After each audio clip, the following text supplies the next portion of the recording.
écoutez Comme du monde, le seul balado où deux charmants zinzins plongent dans l'art méconnu de la construction d'univers imaginaires.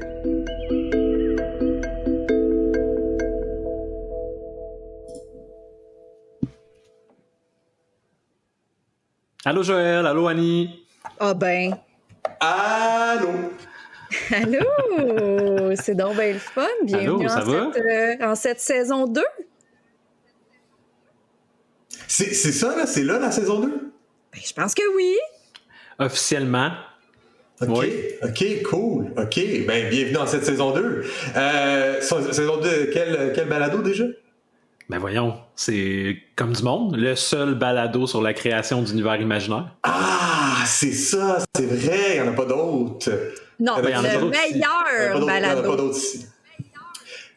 Le meilleur, merci. Annie, c'est ton premier épisode en tant que tierce partie officielle. Tierce partie, c'est la mauvaise expression, on va dire troisième part d'un nouveau trio, je sais pas. Ben, je pense que Bienvenue, oui. bienvenue officiellement. Merci beaucoup, c'est bien excitant tout ça, je trouve ça bien fun. Fait que C'est la plus, nouvelle actionnaire finalement de. Exact, puis c'est plus 2 charmants zinzins, c'est maintenant 3 charmants zinzins. Fait que, voilà. C'est vrai, va-tu falloir qu'on trafique la voix à Geneviève Brouillette qui dit deux charmants zinzins dans l'intro? On peut tout faire ça par AI, je pense. Là. J'ai assez d'échantillons pour reconstruire totalement son identité. Julien, t'es un grand fan de l'utilisation de l'intelligence artificielle à la place de faire de l'art, hein? C'est ça que tu me disais. Je penserais pas que c'est pas. Non, écoutez pas ça. Là, Sans que c'est de même que tu l'as formulé, t'as dit j'aimerais mieux qu'il n'y ait plus d'artistes, seulement de l'art. Fait que dans le fond, Mais t'es un voleur. C'est ça qu'on est en train de dire, là.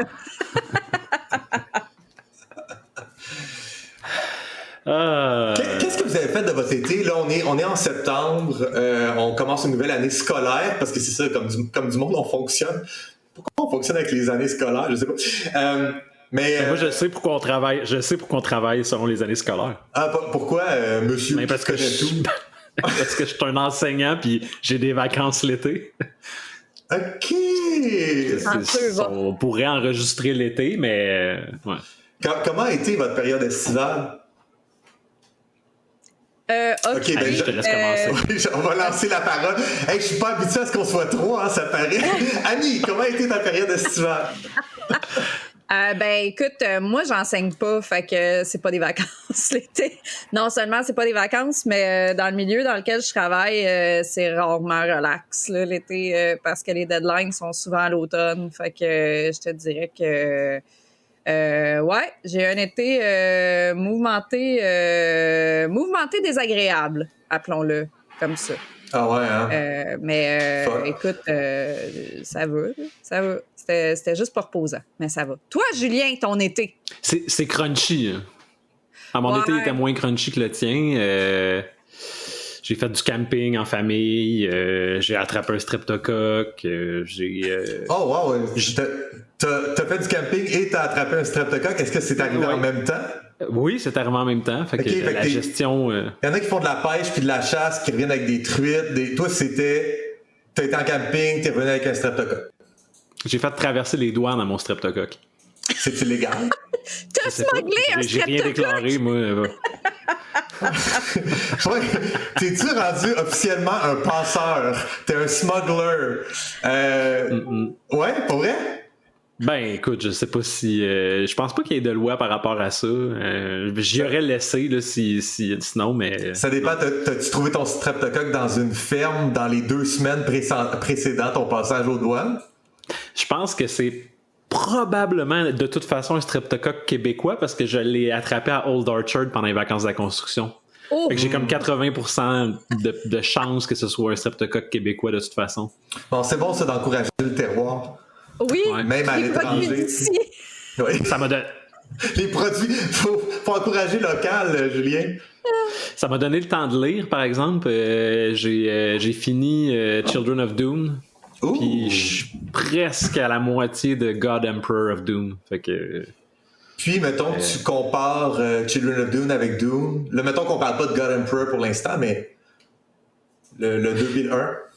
Ben, je me remémore le premier livre de Dune, puis je trouve ça cute. C'est drôle de penser qu'il y a des gens pour qui Dune, c'est l'histoire de Paul. Quand t'es rendu dans le tome 4, il y a d'autres affaires qui se passent dans cet univers-là, mais on aura la chance d'en parler à un moment donné. Il y a Dune Messiah entre les deux, hein? C'est ça? Ouais. Ouais. Fait que dans le fond, quand toi, là, c'est une question très, très large qu'on a souvent, je pense, mais sur les œuvres et les adaptations cinématographiques. Mais toi, lecteur de la saga Dune, t'imagines-tu Paul comme Timothée Chalamet? Est-ce que t'es rendu que les acteurs ont pris la place des personnages dans ta tête? C'est une bonne question. Je pense que oui, parce que j'ai joué beaucoup aussi au jeu Dune Imperium, le jeu de société, qui sortait, ça faisait la promotion du film en même temps, puis les images qu'ils ont utilisées dans le jeu sont fidèles au casting. Fait que oui, je le vois comme ça, sauf que ça fait longtemps que je vois plus Paul. Je veux pas lancer de spoiler, là, mais... Ok, ouais. Sauf que, tu sais, il y a beaucoup Duncan Idaho, fait que je le vois comme Jason Momoa. Vraiment. Ouais, effectivement. Mais ouais, t'amènes un bon. Fait que je vais pouvoir faire mon pédant là, qui a lu Dune. Mais c'est bon, ça. Excuse, Annie. Mais je t'avoue que moi aussi, cet été, j'ai lu pas mal de livres, mais aucun en rapport avec la démiurgie. Fait que moins intéressant à traiter, mais en tout cas, juste rapidement de même, là, si vous êtes un peu découragé en ces moments de politique américaine et d'élection et tout, j'ai lu un excellent livre de Francis Dupuy-Derry qui s'appelle « Nous n'irons plus aux urnes » et qui est en faveur de la rébellion contre la démocratie comme on la connaît, qui n'est pas de la vraie démocratie du tout, qui est une bastardisation de la démocratie. Puis il recense toutes les manières qu'il y a eu des rébellions contre les démocraties établies.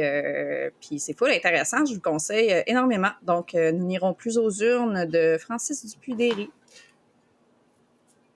Puis aussi, la rébellion, je pense que ça peut être quand même un sujet assez fertile pour la démiurgie, là, le renversement d'un gouvernement, l'évolution de l'opinion du public par rapport au gouvernement. Ben, les systèmes en général, je pense. Le démantèlement de systèmes et non juste politique, là, juste en général. Est-ce que Nous n'irons plus aux urnes, ce livre-là que tu as lu, est-ce que ça parle d'abstention ou carrément d'anarchisme? Ou c'est dans quel spectre de l'antidémocratie actuelle? Ça parle de tout ça, en fait. Puis ça parle aussi de toutes les fois où il y a des partis... tu sais, le parti rhinocéros, tu sais, tout ce genre de... ça parlait aussi à Chicago, quand il y a eu une personne... ma foi, là, je vais dire n'importe quoi, là, parce que ça fait quand même quelques semaines que j'ai fini le livre, mais je crois que c'était une personne de la communauté LGBTQIA 2+, à Chicago, qui a été mis en charge d'un parti, puis qui ont amené ça quand même vraiment loin. Dans justement des prises de décision puis tout, mais qu'à la base, c'était même pas pour se mêler de la vie politique, c'était pour se moquer du système, en fait, puis c'est allé bien plus loin que ce qu'il pensait. En tout cas, tout ça est extrêmement intéressant. C'est vraiment, puis tu sais, partout dans le monde, c'est des exemples là, vraiment répertoriés dans plusieurs pays c'est ça, d'actes de rébellion, de manière que les gens se sont littéralement moqués de la démocratie puis ont juste voulu mettre en lumière le fait que c'est un système brisé qui servait plus à rien. Là. Fait que je vous le conseille chaudement. Allez lire ça, puis ça va vous donner le goût de mettre le feu dans des poubelles. Fait que c'est cool. C'est une parution récente? Quelques années, si je ne m'abuse. Écoute, je ne me le rappelle plus là, vite de même, mais écoute, j'aurai une année, peut-être dans notre Discord, je pourrais donner l'année et les liens vers ça à notre auditeur. Ben oui. Inutile, je l'ai googlé, 2019. Hey, merci. Ouais. Juste pré-pandémie. C'est ça, je savais que c'était dans les dernières années, mais je me rappelais plus exactement. Fait quoi, puis Francis Dupuis-Derry est un prof à l'UQAM, si je ne m'abuse, un homme très intéressant qui a publié beaucoup de papiers, très, très nice, très anarchiste et très érudit. Je l'aime beaucoup. Donc, voilà. Ben moi, je pense que je vais être le contrepoids à ta proposition cette saison-ci. Je vais dire aux gens, non, ne vous informez pas, ne lisez pas sur l'état des choses, ne vous rebellez pas. En fait, on regarde pas ce qui se passe puis on lit Dune à la place. Tout va bien aller. Toi, t'es dans l'évitement. Quelle meilleure occasion de mettre sa tête littéralement dans le sable. Le sable d'Arrakis. Très épicé. Ouais, je pense qu'on peut finir. Toi, Joël, t'as fait quoi cet été? Pas de tes calices d'affaires. C'est une réponse que j'ai tout le temps en stand-by, mais là je me rends compte que c'est à toi que je parle puis j'ai le goût de te le dire. Non, cet été, j'ai travaillé beaucoup au début de l'été, puis là j'ai pas vu mon été passer, puis quand je suis arrivé à la fin, je suis enfin tombé en écriture, j'ai pas vu mon été passer non plus. Fait que j'ai eu un été avec quelques événements plaisants, un peu de soleil, un peu de gazon, un peu de piscine, un peu d'amis. Mais en général, je faisais juste travailler pour gagner ma vie. Puis la seconde que ça a fini, je me suis enfermé dans un chalet pendant 2 semaines pour finir d'écrire mon second roman. Fait que ça qui a germé, en fait, qui a vu le jour à la fin de mon été. J'ai envoyé mon manuscrit à mon éditeur. Et puis, fait que je peux être fier de ce que j'ai accompli, mais je suis pas de bonne humeur. parce que aujourd'hui, on se parle, puis il fait particulièrement froid dehors, puis j'ai comme un constat de « Ah non, c'est septembre, frisquet, il était où mon été? Ah, mon été était dans mon ordi. Arc! » Fait que c'est ça. Mais j'ai fait des choses qui devaient être faites. Ouais, je comprends. Est-ce que tu as créé... Fait que dans le fond, tu as juste travaillé sur ton bouquin, tu n'as pas créé pour Gadin? J'ai passé beaucoup de temps cet été à faire de l'Irial, juste parce que je me suis établi une structure de travail quotidienne, de retourner un peu, puis booster le dictionnaire, puis la grammaire, puis etc. Fait que j'ai toujours fait un petit peu d'Irial, puis sans vouloir spoiler mes propres œuvres, l'Irial a une certaine place dans mes romans. Fait que c'était pas perdu non plus.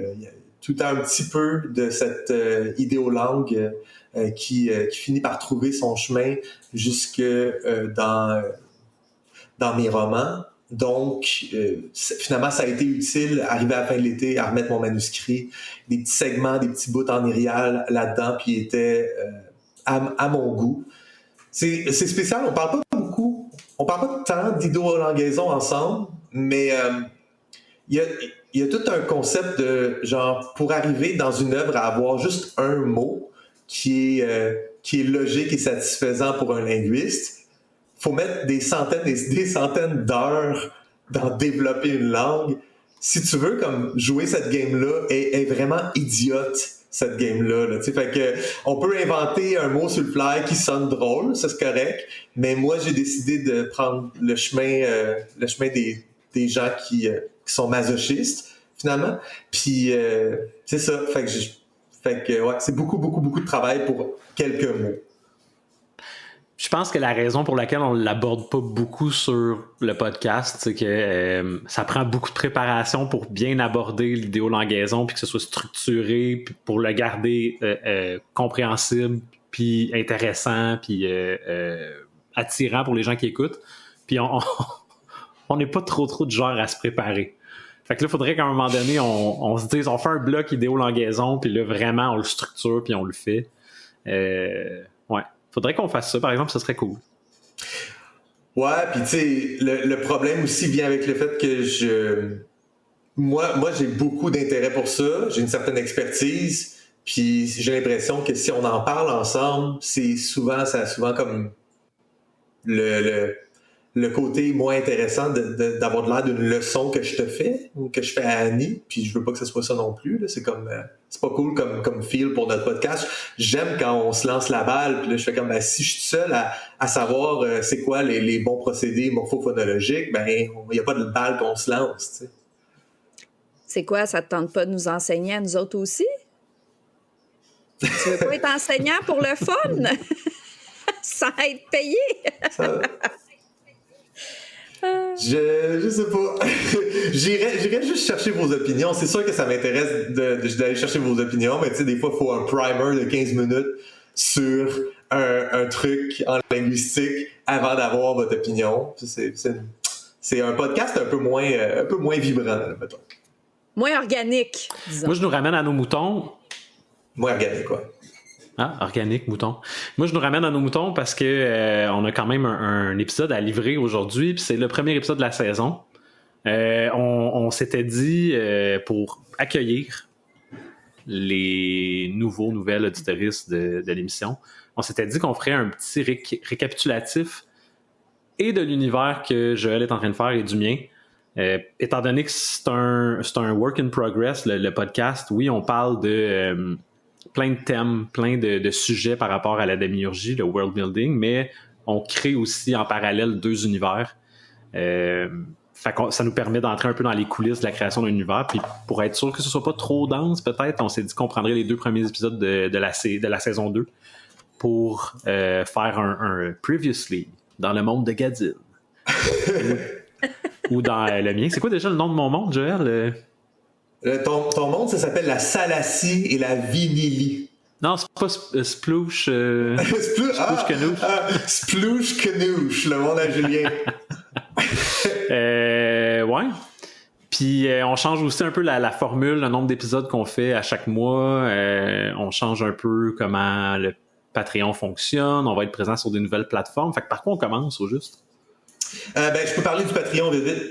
On a un nouveau modèle sur Patreon qui change pas grand-chose à notre réalité actuelle. On avait commencé un Patreon avec seulement une option de un niveau de personnes qui voulaient bien nous encourager à 5$. Ça existe encore, il n'y a rien qui change. On a quelques personnes qui nous encouragent, c'est génial. Le niveau... on l'appelle encourageux. Et puis, à 5$ par mois, tu nous accompagnes dans le projet. Maintenant, on y a ajouté un petit perks, un petit plus, parce que maintenant qu'on va faire seulement 2 épisodes par mois, on va avoir un petit peu de temps en temps, pour faire des entrevues.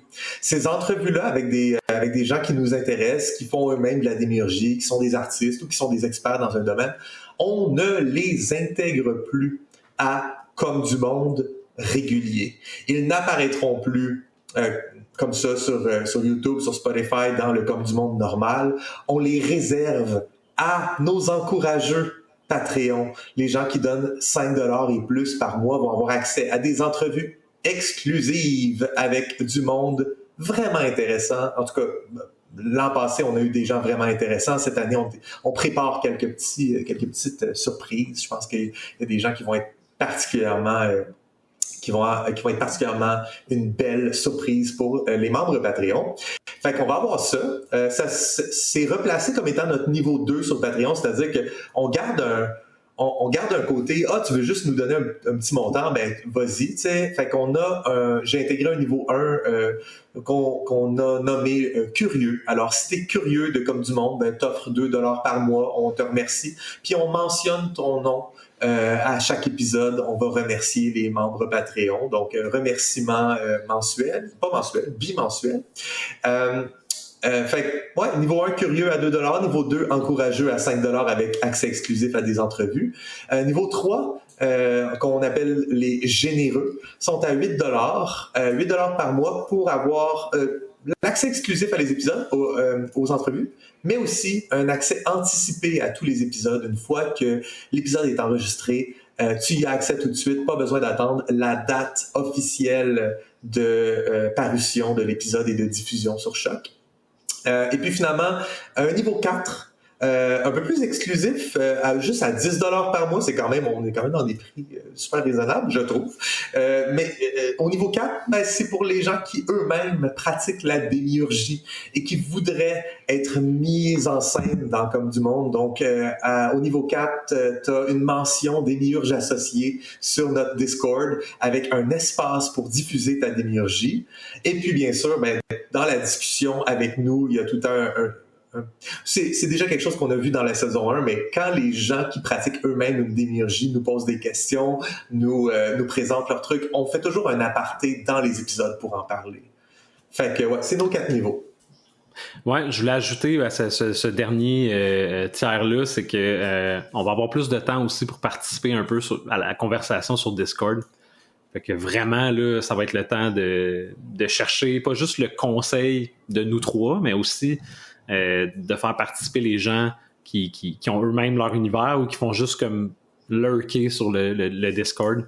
Notre but, c'est de vraiment créer comme plein de petits espaces pour qu'on puisse échanger sur la création de nos univers, Annie. Puis, oui, non, mais aussi, plus la communauté va se builder, plus, tu sais, oui, ça va être du feedback de Julien puis de Joël sur votre création d'univers, mais éventuellement, si on a une bonne communauté qui se build, ça va être entre vous autres aussi que vous allez pouvoir jaser de ça. Fait que, tu sais, on gagne à amener aussi d'autres gens qui sont peut-être dans votre entourage, qui sont peut-être des Dungeon Masters, qui pourraient participer à cette discussion-là, tu sais. Fait que, voilà. Mm-hmm. Puis j'aimerais rajouter aussi que pour les... Oui. Excusez-moi. J'aimerais rajouter aussi pour les tiers, là, évidemment, Patreon, c'est...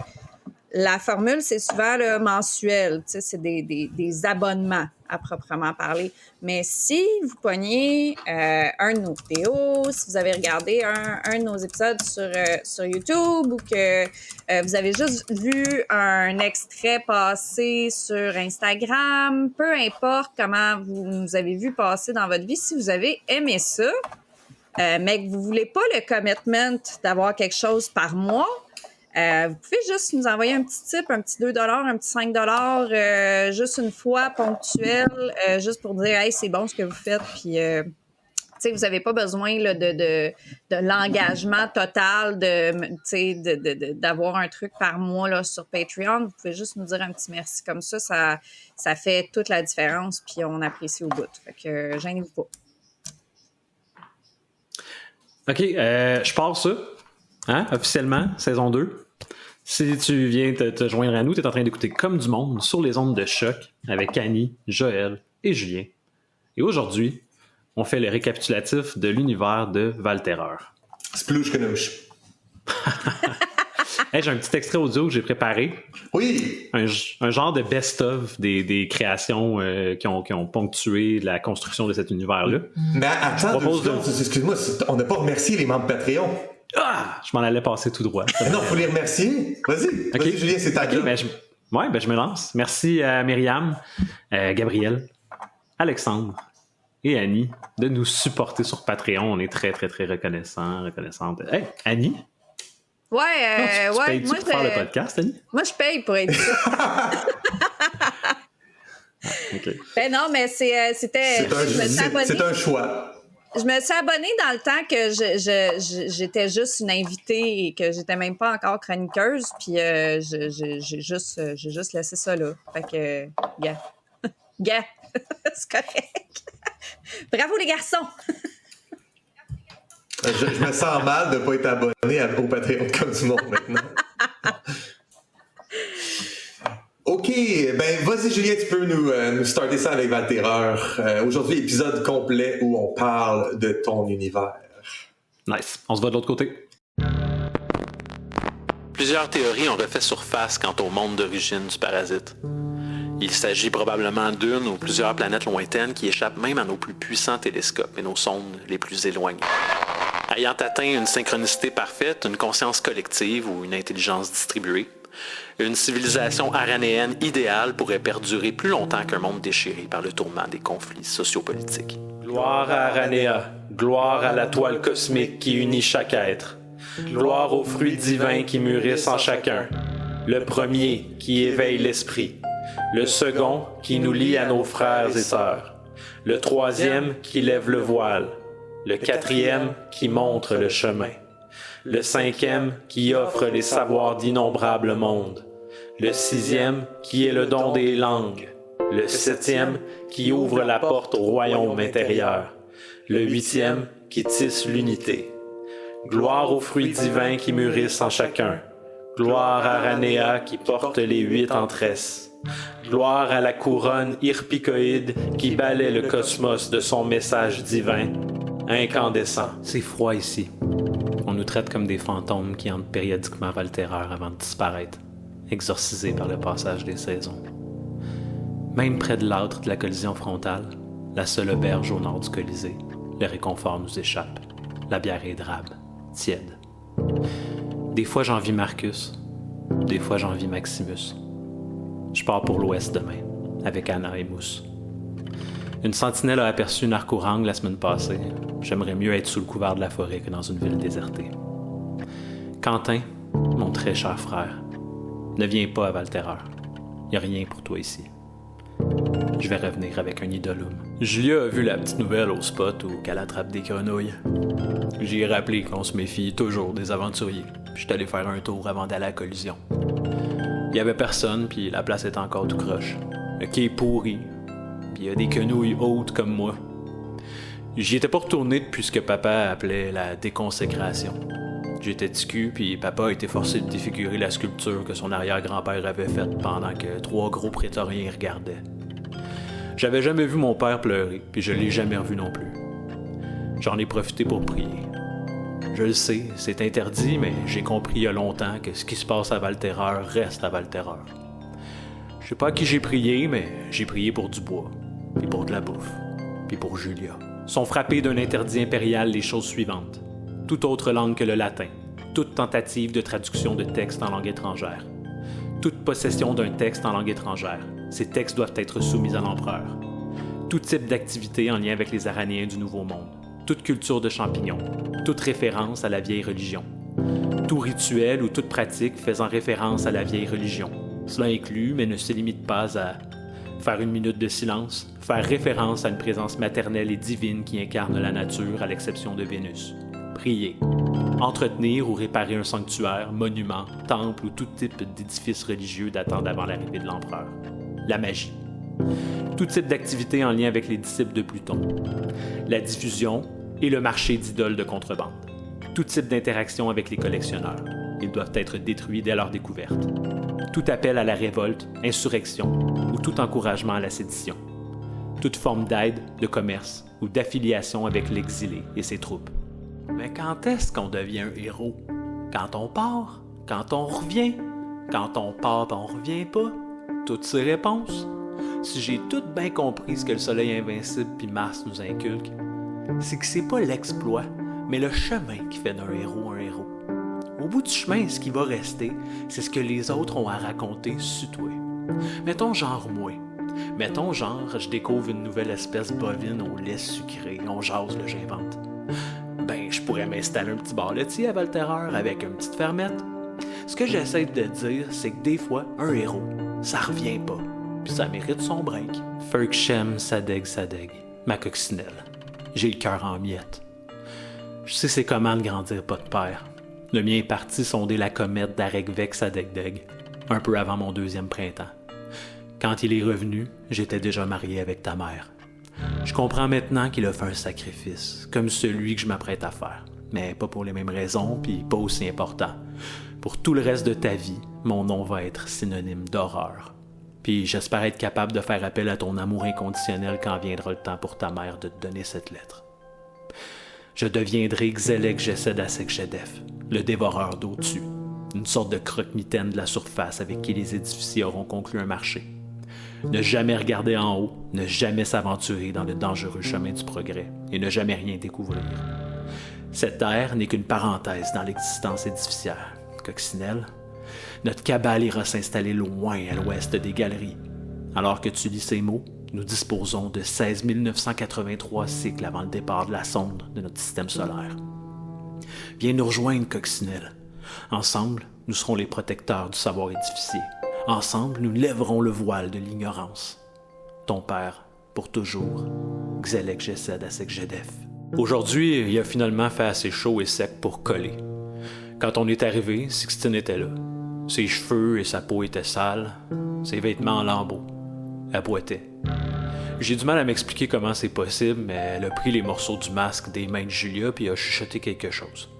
Comme si on les avait convaincus de se remettre ensemble, les 2 morceaux se sont collés. Non, réparés tout seul. J'ai pas été capable de m'empêcher de le dire. Natesht. Sixtine m'a souri avant de répondre. Miracle. 2 jours à attendre que Xelek Geseg Asek Jedef me mange, sous le regard effrayé de Force. Mais force est de constater que les noms des autres, c'est correct.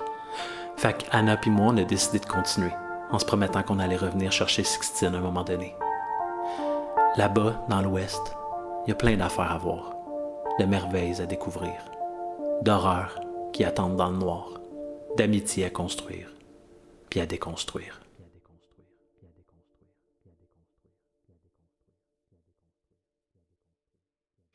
C'est moi qui parle en premier? J'adore Natesht, c'est mon texte préféré. Pour vrai, j'ai tripé sur cet épisode-là, puis genre, je réécoute des bouts là, puis ça me fait la même affaire. J'adore Natesht. C'était mon témoignage. Pourquoi Natesht nous touche autant? Non, mais moi aussi, Natesht nous touche vraiment beaucoup parce que Julien est un père. Puis Julien a fait parler un personnage du fond de son cœur qui s'adresse à sa petite fille, qui deal avec une petite fille, puis on sent tellement d'humanité dans ce personnage-là, mais tu l'as projeté dans un monde magique, puis son humanité touche à plein d'éléments qui sont dans le surnaturel. Et ce surnaturel-là fait juste concourir à créer le vrai et l'honnêteté dans sa voix. Pour moi, c'est pour ça qu'on fait de la démiurgie. Puis Natesht, c'est comme number one, un bel exemple de ça.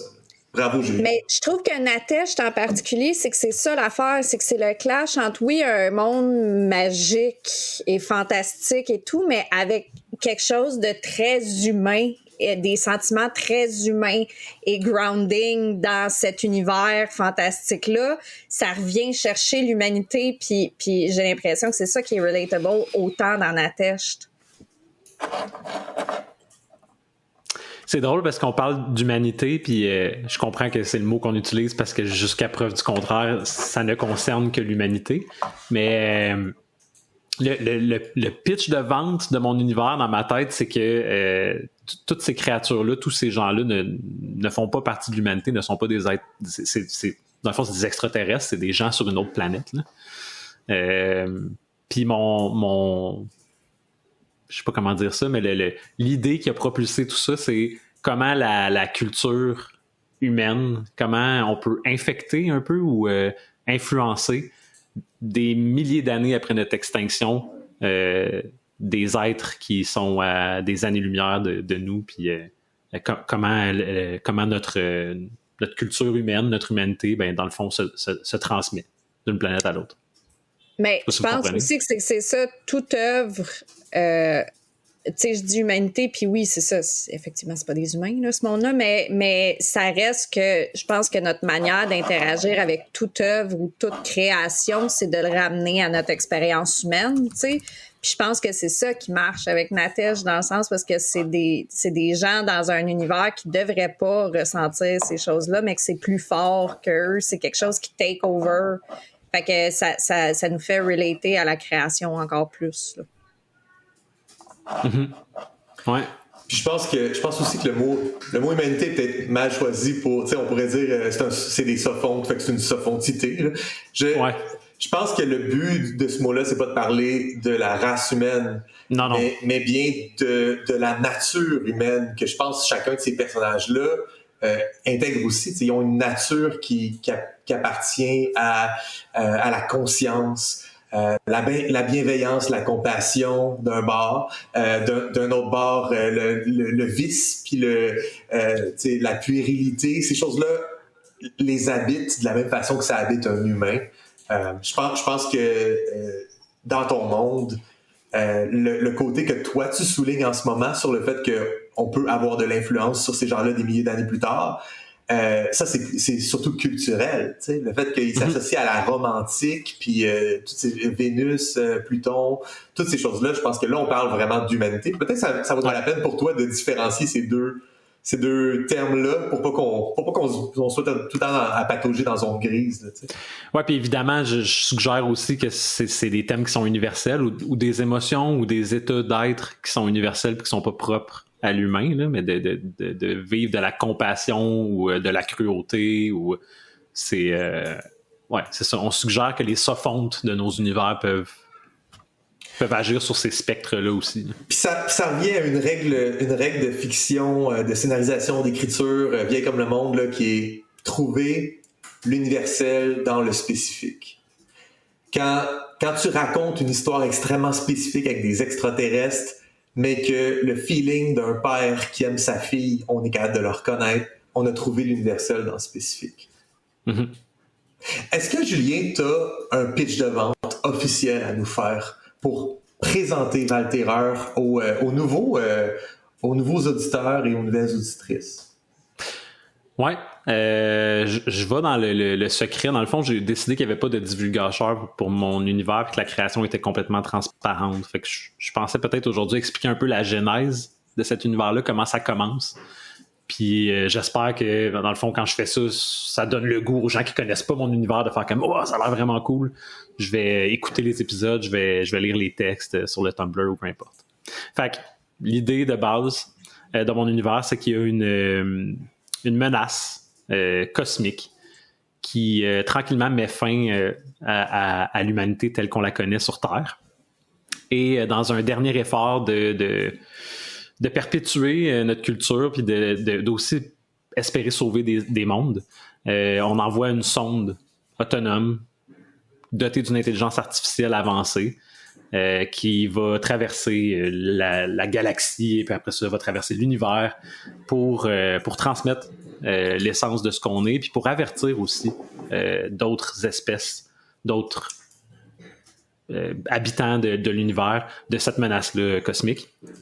Cette sonde-là va mal fonctionner, va s'écraser sur un monde et va se fragmenter en plein de personnalités. Puis dans l'espoir de retrouver chacun de ces fragments-là, va influencer tout un peuple à participer à une sorte d'aventure à l'ouest de ce que j'appelle Val-Terreur, qui est comme un village mal en point, pas beaucoup de ressources, le climat est difficile. Puis le but, c'est d'amener le peuple de cet univers-là à parcourir l'ouest de Val-Terreur à la recherche de ces fragments-là, qui dans mon univers sont perçus comme des idoles ou des genres d'objets magiques, si tu veux, mais j'essaie de mélanger la science-fiction puis le fantastique là-dedans, puis d'expliquer un petit peu mon fantastique par la science. Ces idoles-là qui en fait sont des intelligences artificielles qui luttent entre elles puis qui utilisent un peu le peuple comme leurs outils de conquête l'un contre l'autre. Ouais, qui ont tout un ego inébranlable, puis ouais, c'est ça, mais ça, c'est vraiment une façon de refléter un petit peu les objets magiques qui ont une intelligence dans Donjons Dragons, là.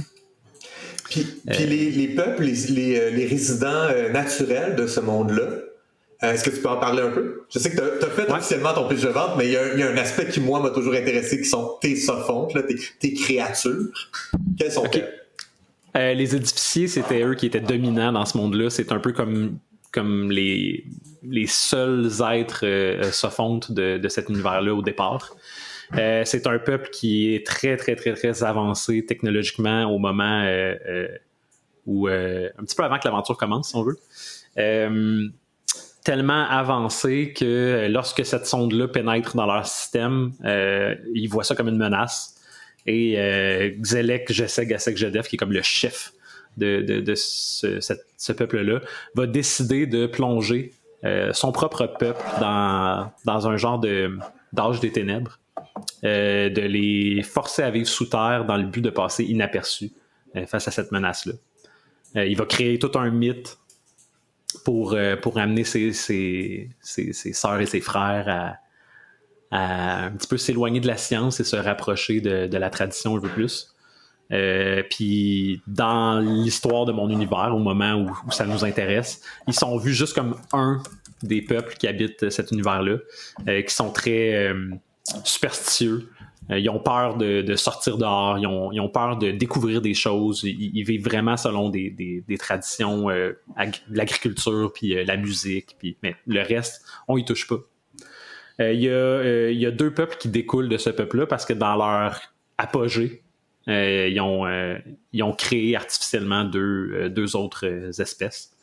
Puis il y a une de ces espèces-là qui était un petit peu leurs outils pour construire leur civilisation. Fait que c'est un peuple de constructeurs qui vit pas longtemps par design. Puis c'est le premier peuple à entrer en contact avec la sonde. Fait que on a l'impression un peu que c'est eux. Le peuple, l'empereur les appelle les premiers peuples, l'intelligence artificielle les appelle comme ça. Puis eux vont ériger une immense capitale pour l'intelligence artificielle qui se veut être un empereur. Il y a finalement un troisième peuple qui était les soldats biologiques et artificiels des édificiers, que j'appelle mes barbares. C'est maintenant des chasseurs-cueilleurs qui essaient de vivre paisiblement, mais ils ont quand même une nature violente parce qu'ils ont été créés comme ça par les édificiers. Leur enjeu à eux, c'est de toujours combattre ce pourquoi ils ont été créés sans le savoir, en étant paisibles, en étant plus axés sur, je sais pas moi, l'entraide et la fraternité.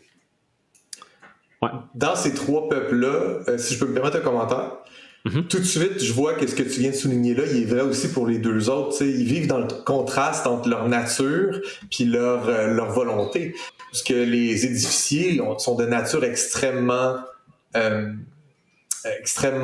ingénieuse, mais ils se bloquent ça. Ils bloquent l'érudition, ils bloquent le partage des connaissances à eux-mêmes. Ils veulent pas se permettre d'aller là, fait qu'ils vivent dans une société très traditionnaliste.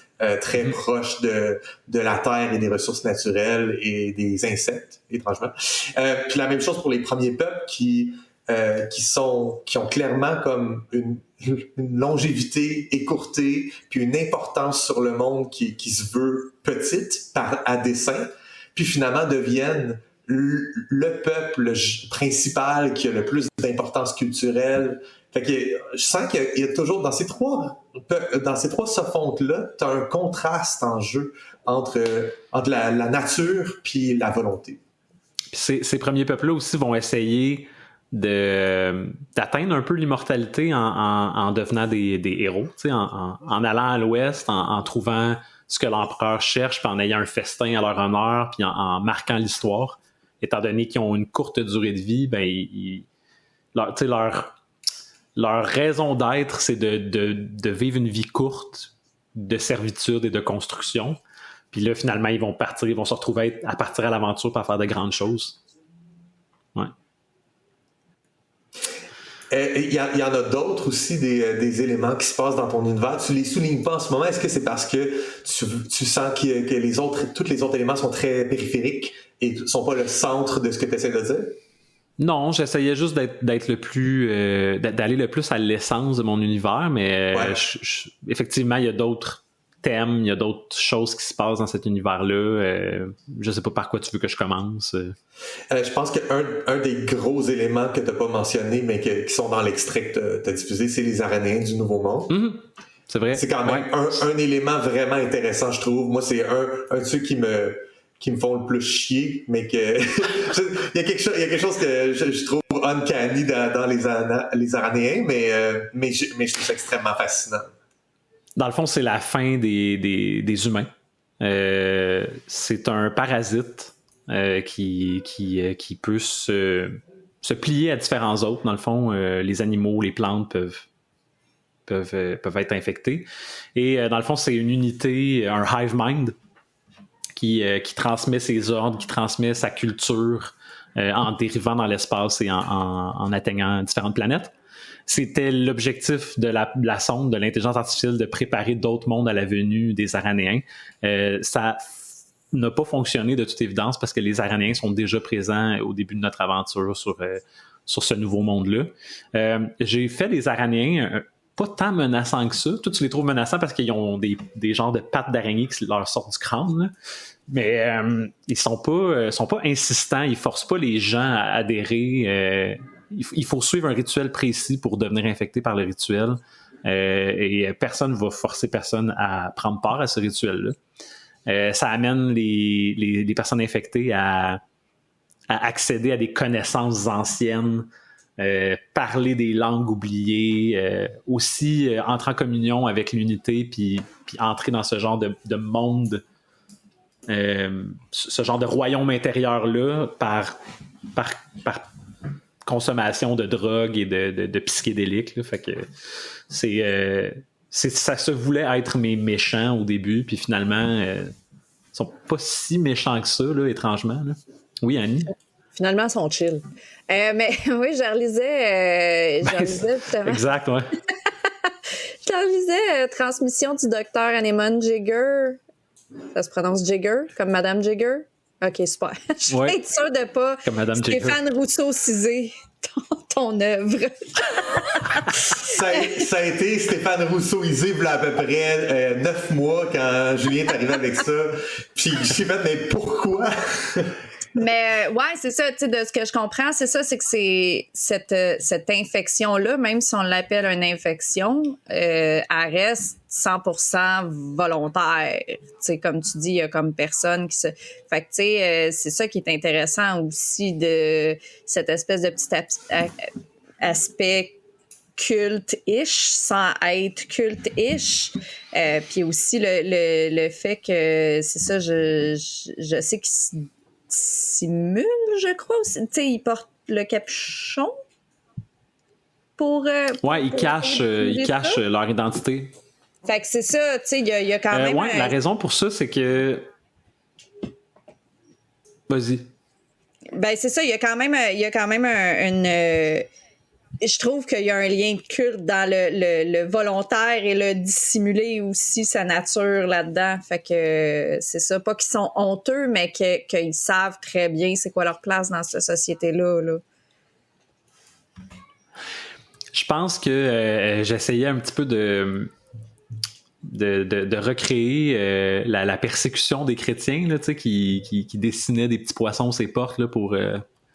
Fait que je pense que l'empereur n'aime pas nécessairement avoir son ennemi mortel sur la même planète que lui. Fait qu'il y a plein de lois qui font que c'est pas correct d'être un Aranéen.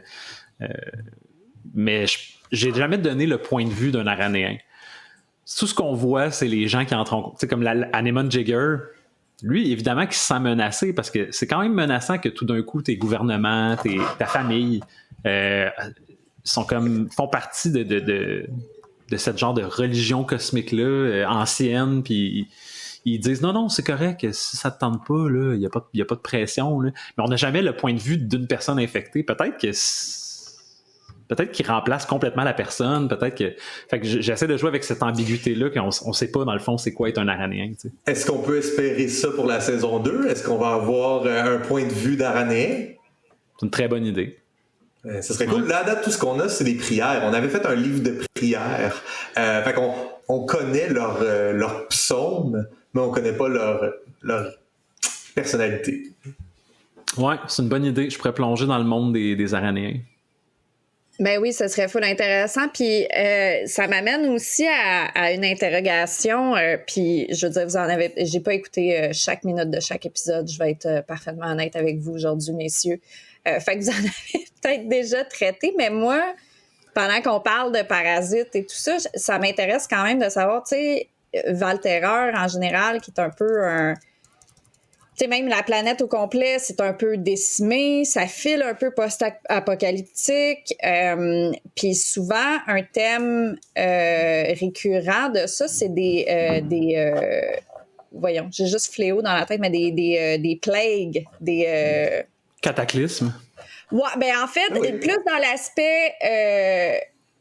l'aspect viral, dans l'aspect maladie. La peste. La peste, genre. La pestilence. C'est ça, fait que je me demande, tu sais, dans Val-Terreur, y a-tu des épidémies, y a-tu des grandes maladies, y a-tu des docteurs, y a-tu, tu sais, dans cette société-là qui est un peu en train de prendre une débarque, y a-tu la maladie qui embarque là-dedans?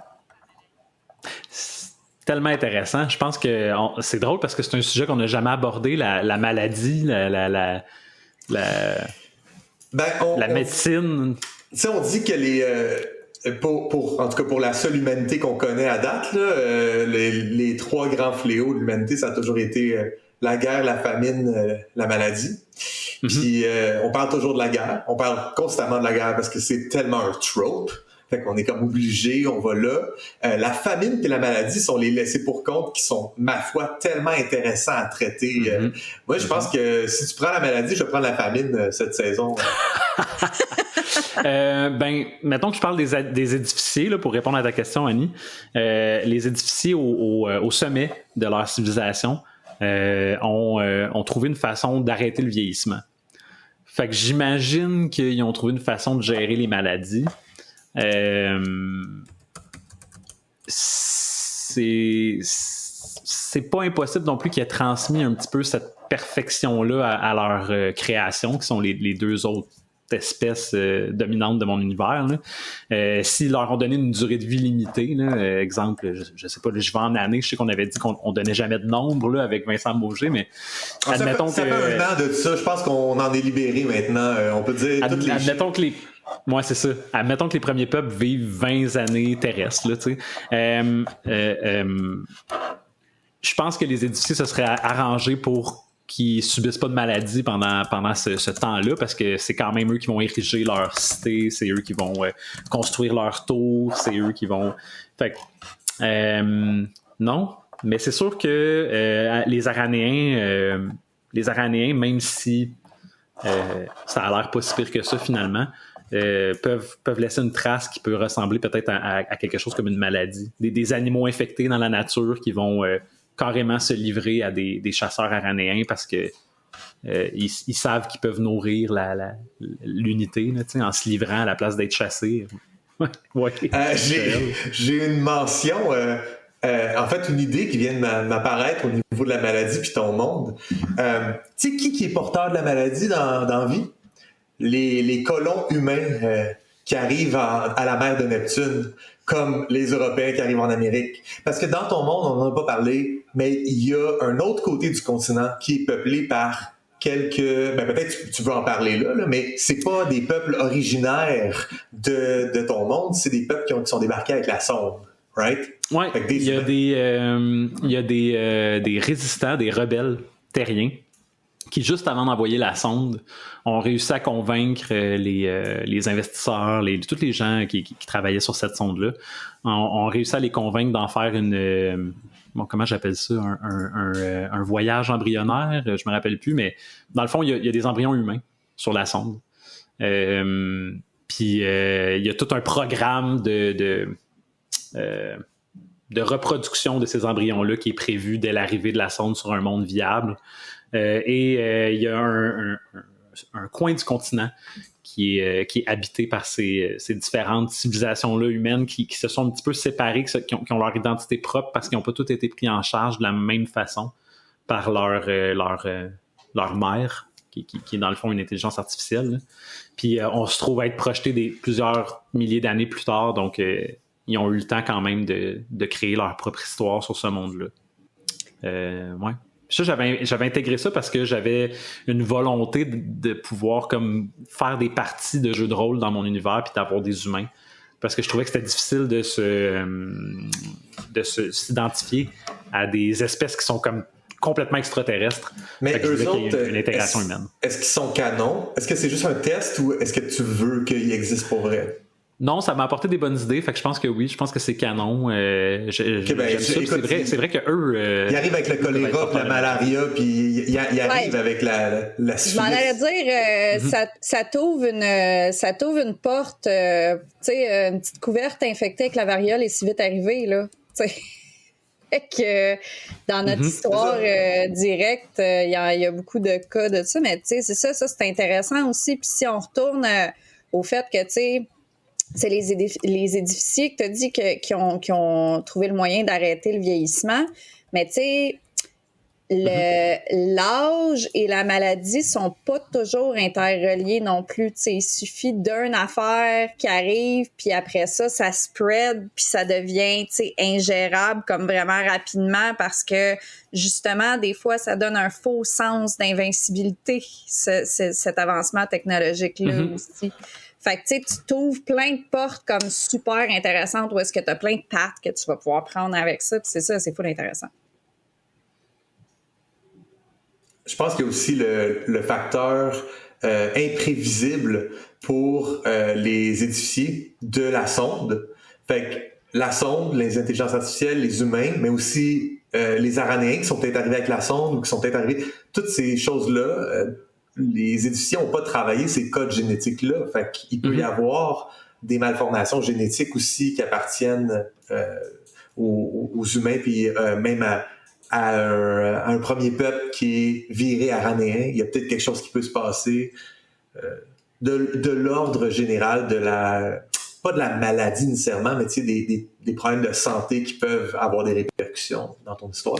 Vous brassez la soupe créative, puis j'ai déjà des bonnes idées pour me remettre à écrire. Là. Fait que c'est sûr qu'on va peut-être voir apparaître ce type d'impact-là, l'impact humain, l'impact aranéen sur la santé des peuples. Écoute, Julien, I'm all for it. Je suis tellement content que tu fasses ça, mais touche pas à ma famine. OK, c'est moi. Okay. Là, on a chacun pris notre niche. Tu passes ta saison 2 à parler de maladie. Moi, je parle de famine. Malade. Mais parce que c'est ça aussi, tu sais, on dit la guerre, la famine, puis la maladie, puis on va souvent vers la guerre parce que ça fait souvent un meilleur spectacle, mais la guerre, la famine et la maladie sont souvent très, très, très interreliés. Quand un commence, généralement, les deux autres sont pas super loin. Fait que, tu sais, tout ça devient super symbiotique. Puis ça fait ça rajoute une richesse au storytelling quand tu inclus tous les éléments ensemble. C'est totalement vrai. Julien, moi, j'avais préparé quelques questions pour toi, des petites questions comme ça que je m'étais dit, si on est pour parler de Valterra, j'aimerais te lancer ces cols-là, disons-le, c'est des questions pièges. La plupart sont faites pour te pogner dans un coin et que tu saches pas quoi dire. Je sais pas si tu es à l'aise avec ça. Totalement. OK. Annie, est-ce que tu avais aussi des petites questions pour Julien pour qu'on enchaîne avec la prochaine étape? Ben, je t'avoue que moi, c'est ça, ouais. mes petites questions, je les ai glissées là, dans la conversation qu'on vient d'avoir. C'était un petit peu ça, les sujets que je voulais développer. Puis, tu sais, en dehors de la maladie, je me demandais, j'ai peut-être une question aussi. Fait que je vais te laisser commencer, Joël. Je devais m'immiscer dans ça plus tard. Puis il nous reste 15 minutes. Fait que... Cool. Ben, moi, j'ai préparé 3 petites questions, puis je pense que je peux y aller dans le désordre, c'est pas grave. Là, je vais y aller avec celle qui fit le mieux avec ce qu'on vient juste de dire. Ça serait quoi, Julien, la place de la mère de Neptune dans un TTRPG final de Valterra? Autrement dit, as-tu pris une décision finale sur la place que tu réserves aux humains dans ton œuvre? Je pense que j'en ai déjà parlé avant, mais vu qu'on recommence en 9, saison 2, je vais le ressouligner. J'avais le goût de faire un monde inconnu à l'ouest de Valterra, puis à date, presque tout ce que j'ai écrit parle de qu'est-ce qu'on connaît, qu'est-ce qui est dans l'Empire, puis de Valterra. Puis je voulais que quand les joueurs découvrent cet espace-là inexploré, ils puissent entrer en contact avec des gens qui ne savaient pas qu'ils étaient là. Fait que pour moi, les humains, en ce moment, sont un peu comme quelque chose de caché, quelque chose qui géographiquement sont isolés, donc il n'y a pas eu de contact, ou peu de contact. Puis à un moment donné, ben, on découvre cette civilisation-là, puis là, on entre en contact avec une civilisation qui peut-être voit d'un œil méfiant ces aventuriers-là. Je pense que ça amène niveau roleplay, niveau jeu, des interactions qui peuvent être intéressantes, là. De faire valoir son point, de communiquer avec un groupe qui probablement est en possession d'un idole. la négociation? Est-ce qu'on devient allié? Est-ce que les humains sont un monolithe, puis si je parle à cet humain-là, tous les humains vont faire la même chose? Ou est-ce qu'il y a des groupes qui sont en accord, en désaccord avec ce qu'on fait? Fait que mon but, c'était vraiment d'avoir cet objet narratif-là dans une quête là, qui permet des interactions importantes. Ça change quand même mon univers si tout d'un coup les humains font partie de l'Empire ou s'opposent à l'Empire. Ça peut avoir des gros impacts. Fait que ouais, je pense que c'est ça le rôle des humains dans mon univers, c'est d'être une civilisation à découvrir. Est-ce que tu t'imagines que ils finissent par être un proxy joueur ou non? Tu sais, ton proxy, parce que dans le fond, les humains sont une étrangeté dans ton univers, mais nous, en tant que joueurs, quand on arrive à ta table de jeu, l'humain, c'est le basic, là, c'est le... Fait que ce rapport-là, est-ce que tu as le goût de jouer avec un peu puis de briser ces conventions? Ouais. Peut-être même en commençant par l'appelant pas un humain, tu sais. Je sais pas. C'est sûr que nous, ça c'est intéressant, là, justement, le proxy, là, tu sais. Quand on joue humain, c'est souvent le personnage choisi parce qu'on le reconnaît puis on s'y attache facilement. Puis mettons de dire, je vais jouer un elfe. Ça l'amène son lot d'inconnus. Premièrement, je vis éternellement. Fait que qu'est-ce que je fais avec ça? Ou, tu sais, au contraire, le tiflin qui vit le regard des autres parce qu'il y a des cornes de diable, tu sais. Fait que je comprends pourquoi l'humain peut être important. Je pense que j'aime ça peut-être le dérober au début puis le ramener plus tard. Mm-hmm. Oui. Ouais. Mais l'humain est surtout plate. Genre, en général, là, dans les jeux de rôle, l'humain est surtout le choix plate. Parce que c'est le choix, encore une fois, tu dis, c'est celui qu'on s'associe le plus. Oui, absolument, mais c'est crissement plate dans le sens où est-ce que Chris, tu t'en vas jouer dans un univers imaginaire avec pas de règles. Puis, tu sais, comme, tu t'en vas dans quelque chose où est-ce que tu peux complètement te détacher de toi puis tu choisis d'être exactement toi. T'es un peu plate, là. On va se le dire. Je vais jouer un humain qui est comptable, qui a 32 ans, puis qui... Tu commences à caler. Exactement C'est ça, là. C'est ça, là. C'est pas le choix là, le plus... Fait que je trouve que ça en dit long, généralement, sur les gens qui jouent à des TTRPG quand ils choisissent d'être des humains. Des fois, ils ont des super bons backstories, puis c'est correct, mais... En tout cas. Je pense que je peux expliquer ça un peu aussi par le fait qu'il y a beaucoup de gens qui jouent au jeu en voulant performer. Ce qu'on appelle des min-maxers. Des min-maxers. L'humain commence avec un feat. Fait que... Je déteste les min-maxers. Dans Donjons et Dragons. Ça, c'est dans Donjons et Dragons, tu sais, mais exact. Dans Valterra, il n'y aura pas ça. Non, c'est ça. Puis je pense que, comme je disais tantôt, peut-être éviter le truc facile de dire c'est des humains puis en fait c'est des post-humains là, tu sais, c'est des humains qui ont été bombardés par des rayons cosmiques pendant des millénaires. Leurs parents, le parent de la première génération, c'est un robot. Il habite dans un monde complètement hostile au développement humain. Fait que tu sais, il y a une façon de jouer avec ces humains-là pour qu'il y ait quand même, je pense, leur particularité qui les rendrait intéressants. Je vais enchaîner tout de suite avec une autre question, parce que là, on arrive à la fin de l'épisode. On a tellement jasé de n'importe quoi que on n'a pas de temps pour parler de Valterra. Mais, mais avec cette conversation-là, ça me mène à ma prochaine question. Julien, c'est pas une question en fait. Je te demande, décris-moi la campagne de Valterra idéale. C'est-tu une campagne qui se projette sur des années de jeu? Est-ce que selon toi, c'est un truc très court, une aventure courte d'exploration? C'est quoi le best, le meilleur format pour Valterra? Je pense que c'est une campagne. Je pense que c'est une campagne qui peut accommoder beaucoup le nombre de joueurs, la présence des joueurs à table. On peut manquer une séance, on peut revenir pour l'autre.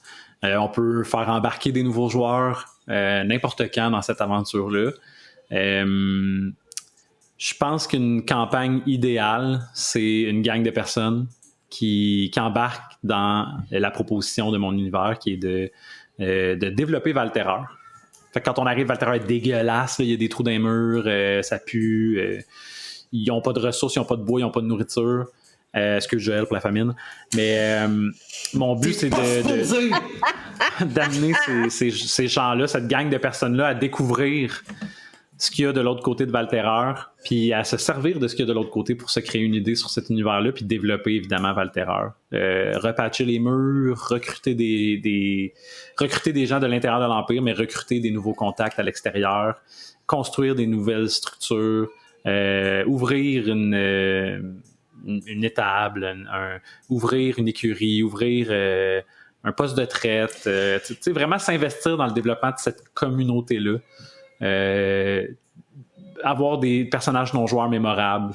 Ça, c'est vraiment cool. Tout ce que tu décris là, c'est un aspect du jeu que j'ai toujours apprécié. Dans toutes sortes de jeux de rôle, c'est un des aspects que j'aime le plus, voir l'univers se construire autour de moi puis sentir que j'y participe. Autant que tu nous as fait le pitch de vente de c'est quoi Sploosh Canoosh, là j'entends le pitch de vente de pourquoi jouer à Valterreur. Pourquoi jouer à ton TTRPG, c'est ça, selon moi, qui est comme, oui, tu pars à l'aventure, mais quand tu reviens, tu contribues à construire une communauté avec l'univers. Ouais, ça, je trouve ça vraiment cool. Annie, tu avais une dernière question, peut-être c'est le temps? Hey, mon Dieu, c'était pas aussi in-depth, là, mais on en a parlé un petit peu, tu sais, vu que j'ai eu la chance, on en reparlera dans un autre épisode, mais de jouer un petit peu dans Valterreur, tu sais, c'est ça. Tout l'aspect où est-ce que Valterreur est un peu crissement scrap, pardonne-moi le terme technique, quand t'arrives là, tu sais, je me demande aussi un peu c'est quoi l'économie puis comment qu'elle marche, tu sais, le niveau de troc là-dedans, le niveau de y a-tu une autre monnaie d'échange, c'est-tu juste des matériaux bruts, qu'est-ce qui est le plus, regarde, on va reformuler ça comme ça. Qu'est-ce qui a le plus de valeur pour les gens à Valterreur? Qu'est-ce qui est la monnaie d'échange la plus vitale pour eux? Je pense que c'est super intéressant ta question parce que on n'a jamais vraiment parlé de ça. C'était quoi l'économie? Y a-tu une monnaie? Y a-tu... Bon. Puis on a fait on a rencontré à un moment donné sur un épisode PP de Coup Critique qui disait qu'il haïssait ça pour mourir l'économie d'un jeu de rôle. Ramasser des sous, puis après ça, passer d'interminables séances à dépenser ces sous-là. Puis je pense que je suis pas mal d'accord avec lui. Le troc, je pense que c'est la façon la plus simple de le gérer. Puis ce qui aurait le plus de valeur, ben, ce serait un idole. De trouver cet objet magique-là qui a de grands pouvoirs et ce pourquoi tout le monde part à l'aventure. C'est comme c'est le Saint Graal, tu sais. Mais sinon, toutes les autres découvertes que tu peux faire, ça peut être... Moi, je pense qu'un joueur qui découvre tout d'un coup une forêt avec des arbres qui ont jamais été touchés, tu sais, puis qui voit là une ressource. Là, je le sais que cette forêt-là est là, puis si on est capable de sécuriser cet endroit-là, on va pouvoir envoyer une équipe de bûcherons, on va avoir un accès à du bois. Moi, je vais embarquer avec ce que le joueur veut faire, puis je pense que quelque chose d'aussi simple comme du bois, ça pourrait être une richesse dans cet univers-là. C'est très, très cool. J'ai aussi une autre idée qui vient de me popper, fait que je te la lance. Mais le fait que c'est surtout des premiers peuples qui habitent, puis que leur longévité est si courte, ça me projette dans une espèce de le temps c'est de l'argent, la plus-value marxiste ou le in time avec Justin Timberlake puis Amanda Seyfried. Mais le concept d'utiliser le temps comme une valeur monnayable, que ce soit en tant que heure ouvrable de travail ou dans une façon un peu plus magique. Là. Mais pour moi, si tu as un peuple qui vit si peu longtemps, il y a peut-être ça qui est en jeu aussi. Oui, absolument. Laisser sa marque, découvrir une rivière, puis y donner ton nom. Puis là, à partir de maintenant, cette rivière-là porte le nom de ce joueur-là pour toujours, de cette joueuse-là pour toujours, puis on en fait référence même dans des aventures futures. Ça, c'est la rivière Joël. Puis, Yes! Ça, c'est la chaîne de montagne Annie. Ça, c'est, mais on l'avait fait un petit peu, nous autres, dans notre West Marches. Là, il y avait des caractéristiques géographiques qui portaient le nom de certains personnages. Fait que, ouais, c'est sûr que de laisser sa marque puis d'accéder à l'immortalité pour un premier peuple, ça peut être vraiment intéressant. Ça, c'est très cool, là, aussi. Parce que tu sens l'empreinte que tu as sur le monde que tu visites. Ouais. J'enchaîne avec ma dernière question pour toi avant qu'on close cet épisode. Ouais. C'est une question un peu méta. Un peu plus sur la création démiurgique que sur l'œuvre que toi t'as livrée. Mais dans ta première année à Comme du Monde, c'est quoi les trucs que t'as démiurgie que t'aurais jamais pensé intégrer à l'Alterreur si t'avais pas eu un podcast avec moi? Wow! Presque toutes, là. C'est difficile de faire la part de qu'est-ce qui serait là, qu'est-ce qui serait pas là, parce que j'ai pas... je pense que c'est la pression de toujours créer pour être prêt pour les épisodes qui je sais pas, ça me faisait comme gratter dans des places dans mon cerveau que normalement je serais resté tranquille, j'aurais pas été gratté là. Fait que non, ouais, presque toutes. Je pense que l'idée de départ là, de créer un monde basé sur l'ambition, sur la volonté de découvrir quelque chose et de laisser sa trace, c'est mon pitch. C'est ce que je voulais au début. Ça vient d'une vieille campagne de Donjons Dragons qu'on a faite dans laquelle tu as joué, là, qui était comme un West Marches. Puis dans cette campagne-là, mon tout-puissant, si tu veux, là, c'était comme une genre de liche qui avait... Tu sais, il y avait déjà des analogues de Xelek, Geseg, Asek, Gedef, puis de l'Empereur qui existait dans cette campagne-là. Puis j'ai gardé cette idée-là avec moi tout ce temps-là. Tout le reste est apparu parce que j'ai été obligé de m'asseoir devant mon ordi, devant une page blanche, puis de créer selon certains sujets. T'sais, on avait des thèmes à chaque épisode, puis là je me disais, ben là, ce thème-là, cette semaine-là, ça va être la civilisation, puis le mois d'après, ça va être les factions, puis fait que les Aranéens sont nés de l'épisode qu'il fallait que je livre quelque chose sur les factions. Ah ouais. Fait que j'ai juste pondu les Aranéens. Fait que presque tout doit sa vie au podcast. Là, il nous reste quelques secondes, Annie. Ah, ben, je m'en ai juste dire que c'est un peu la base de la création. Je pense pas que tu peux mettre ton doigt puis bien définir qu'est-ce qui a été inspiré par quoi. Ça devient comme un melting pot de plein d'affaires qui te donnent des idées pour d'autres affaires qui sont... Ouais. Ça melde ensemble après un moment, là. C'est plus des idées dans des cases, là. Ça devient tout ensemble. Voilà. Ouais, des fois, il faut juste travailler. Il faut juste s'asseoir devant l'ordi puis travailler. La magie du deadline. La semaine prochaine, ça va être à ton tour de te faire scruter par Annie et moi. Oui. Ouais. Dans 2 semaines, en fait, Julien. Ouais, dans 2 semaines. Ouais, dans 2 semaines. Puis je rappelle aussi... Super rapidement, tout le monde, on a un TikTok maintenant. Fait que si vous voulez aller checker nos vidéos sur TikTok, oui, si vous voulez liker, si vous voulez nous suivre, évidemment, pour tout de suite, ça va juste être des clips de la saison 1, mais plus la saison 2 avance, puis on va essayer de vous mettre du petit contenu qui sera peut-être pas ailleurs. Fait que, ouais. Cool, on se voit dans 2 semaines. À dans 2 semaines, OK, merci les gars. Bye! Bye bye! Comme du monde, un balado signé Joël Martin et Julien Lefort. Écrivez-nous au comedumondepodcast@gmail.com. Participez à la conversation sur Discord. Abonnez-vous au balado sur votre plateforme préférée et suivez-nous sur Instagram, YouTube et Patreon. Tous les liens sont dans la description. Merci d'avoir écouté Comme du monde.